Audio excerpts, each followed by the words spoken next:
महाराष्ट्र में एक लड़की के घर वालों को गुमराह करके मेरी बेटी अंदर है। दो पुलिस वालों ने नाबालिग लड़की का पुलिस स्टेशन में ही रेप कर दिया। खबर मुंबई से, जहां पुलिस ने 14 साल की नाबालिग बच्ची के साथ रेप के मामले में एक पुलिस स्टेशन जहां पर लोग अपना जस्टिस मांगने जाते हैं, वहीं पर एक घिनौना काम किया है।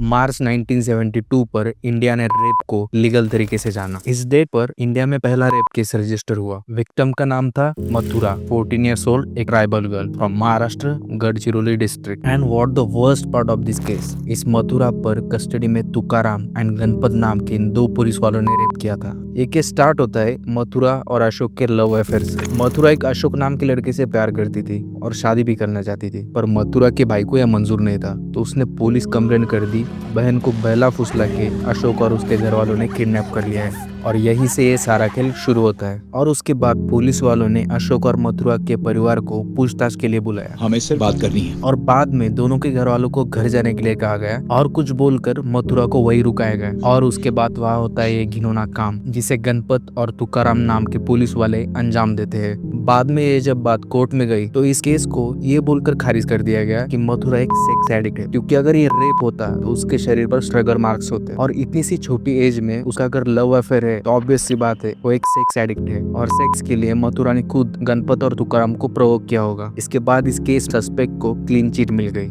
इसके बाद इस वर्डिक्ट को चैलेंज करते कुछ लोगों ने कोर्ट को लेटर लिखे, जिसमें इस वर्डिक्ट को अपोज किया गया। उन्होंने और कई बातें कोर्ट के वर्डिक्ट पर पूछे, जैसे कि बिफोर मैरिज सेक्स करने से लड़की का रेप करने का पुलिस को लाइसेंस मिलता है या सेक्सुअल एक्टिव होना कोई क्राइम है। ऐसे कई सवाल किए और यही सब लोग मिलके बाद में चल के ग्रुप संगठित करते और उसको नाम देते फोरम अगेंस्ट रेप। बाद में चल के इसका नाम बदलकर forum against operation of women कर दिया गया। आने वाले अभी के टाइम तक यही ग्रुप वुमेन के रेप केसेस में विक्टिम्स को हेल्प कर रहा है। और एक केस निर्भया, ये केस तो सबको पता ही होगा। उस बेचारी जान को 7 साल बाद जस्टिस मिला था। दिसंबर 2012 में केस रजिस्टर हुआ और निर्भया के आरोपी मुकेश सिंह, विनय सिंह, अक्षय ठाकुर एंड पवन गुप्ता 20 मार्च 2020 को फांसी दी गई। 7 साल लगे इन लोगों को फांसी लगाने के लिए। इसमें अपन ऐसा नहीं बोल सकते कि सारी गलती गवर्नमेंट की। इस सिस्टम में कुछ करप्ट लोग भी है जो करप्शन के चलते भूल जाते हैं उनके भी घर में कोई लड़की है। The safety of women is the true strength of the society, protecting them is the duty of all.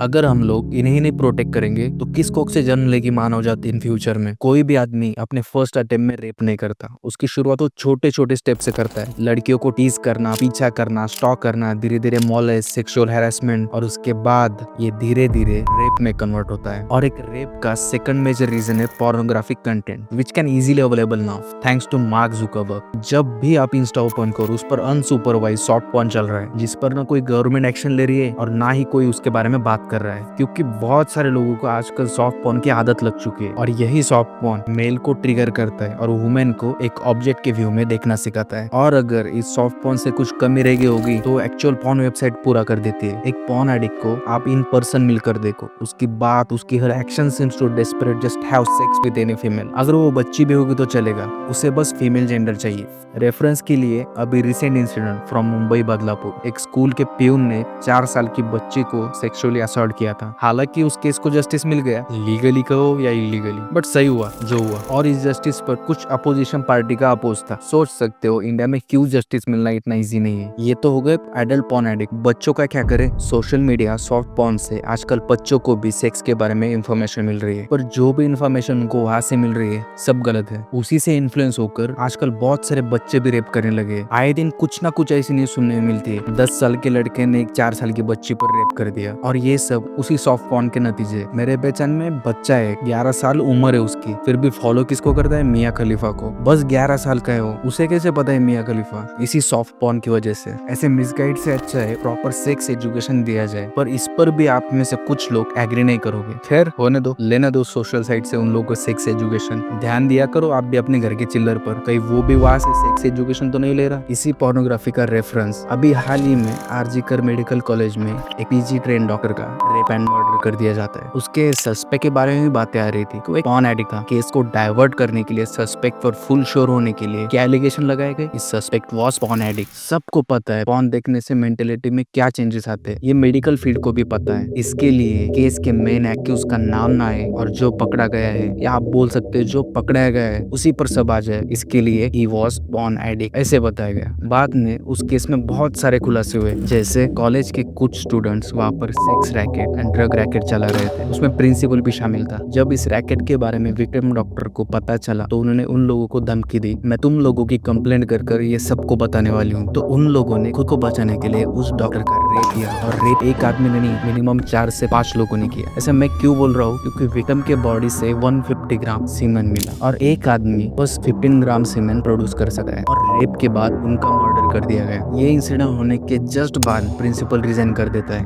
और एविडेंस टैम्पर करने के लिए क्राइम सीन के आसपास रिनोवेशन एंड कंस्ट्रक्शन का काम शुरू कर दिया जाता है। फिर क्या, एक महीने तो कैंडल मार्च, प्रोटेस्ट, ये वो सब बातें हुई, बट एट द एंड अभी क्या चालू है, सब भूल गए। अभी कोई भी उस केस के बारे में बात तक नहीं कर रहा है। ऐसे बहुत सारे केसेस आते हैं और ऐसे ही चले जाते हैं। ऐसे सिलेक्टेड केसेस है, हाईलाइट होते हैं, बट हाईलाइट होकर भी उनको जस्टिस नहीं मिलता। तो जो सामने ही आते नहीं, उन केसेस को कैसे जस्टिस मिलेगा। 31,516 cases, 31,982 victims, 86 rapes per day, ये नंबर से 2022 के डेटा के हिसाब से 1974 से इंडियन रेप केसेस में डॉलर जैसा रेज ही हुआ है। उसने कभी लॉस देखा ही नहीं। हाँ, बस कोविड में केसेस कम थे, तब भी बंद नहीं थे, बस कम थे। ये जो आप मैप पर देख रहे हो ना, डार्क एंड लाइट कलर, और dark colour indicates higher number of cases and lighter number indicates less number. इसका लिंक मैं डिस्क्रिप्शन में डाल दूंगा, आप चेक कर सकते हो। मध्य प्रदेश को मानना पड़ेगा, 1974 से लेकर आज तक अपना फर्स्ट रैंक टिका के रखा है।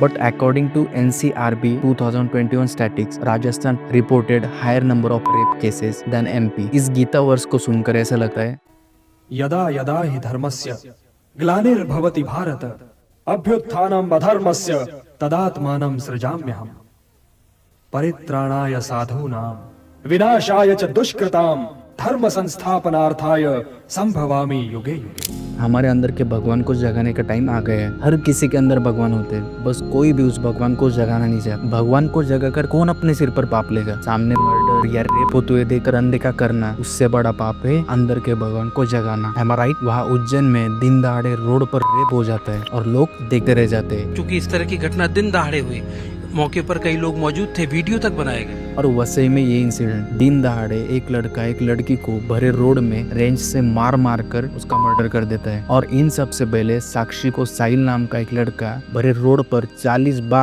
बार चाकू मारकर उसका मर्डर कर देता है और लोग देखते रह जाते हैं। पब्लिक ने अगर आगे आके उसको बचाती तो शायद वो लड़की की जान बच सकती थी। मैं पब्लिक को आह्वान करूंगा कि ऐसी घटना के टाइम लड़की की मदद करना चाहिए। ये सब होने के बाद लोग उल्टा उस लड़की के बारे में बातें बनाने लग जाते हैं। क्या जरूरत थी ऐसे लड़के के साथ अफेयर रखने की, अच्छा हुआ जो हुआ। अरे नाम और दो, तुमसे उस एक लड़की को रोका नहीं गया और सोशल मीडिया पर आकर तुम उस बच्चे की जान जाने पर अपने ख्याली पुलाव बांट रहे हो। माना वो लड़की गलत थी, पर तुम भी उसे ना बचाकर सही साबित नहीं होते। कितने गिनाओ, गूगल पर भी डालो ना, गूगल भी हैंग हो जाएगा, इतने इंसिडेंट है। भगवान छोड़ो, थोड़ी तो इंसानियत जगाओ। सामने होने वाले क्राइम के अगेंस्ट मिलकर तो खड़े रहो। ये इतना ही सुनकर अभी तो ब्लड रश करने लग गया होगा आपका। कितना गलत हो रहा है, सिस्टम को गाली, इसको गाली, उसको गाली, पर खुद को कब गाली दोगे भाई। खुद को भी सुनाओ। रोड पर रेप हो जाता है और लोग देखते रह जाते हैं। बाद में यही जस्टिस की स्टोरी एंड स्टेटस पोस्ट करते हैं। विकिपीडिया की rape count and some rape cases की लिस्ट है, वो देखकर शायद आपकी आँख खुल जाए और इसके अगेंस्ट सब मिलकर कुछ स्ट्रॉन्ग एज अ सोसाइटी हम सोचे, जिससे इन फ्यूचर हमें ये सब ना देखना पड़े और ना ही जस्टिस के लिए हमें कैंडल लेकर रोड पर उतरना पड़े। Educate yourself first, then educate your child and every boy male in your family about it. Specially teach your girl child about good touch and bad touch. This is high time to educate our little ones for this. Thank you. If you like my content, please do subscribe. Thank you.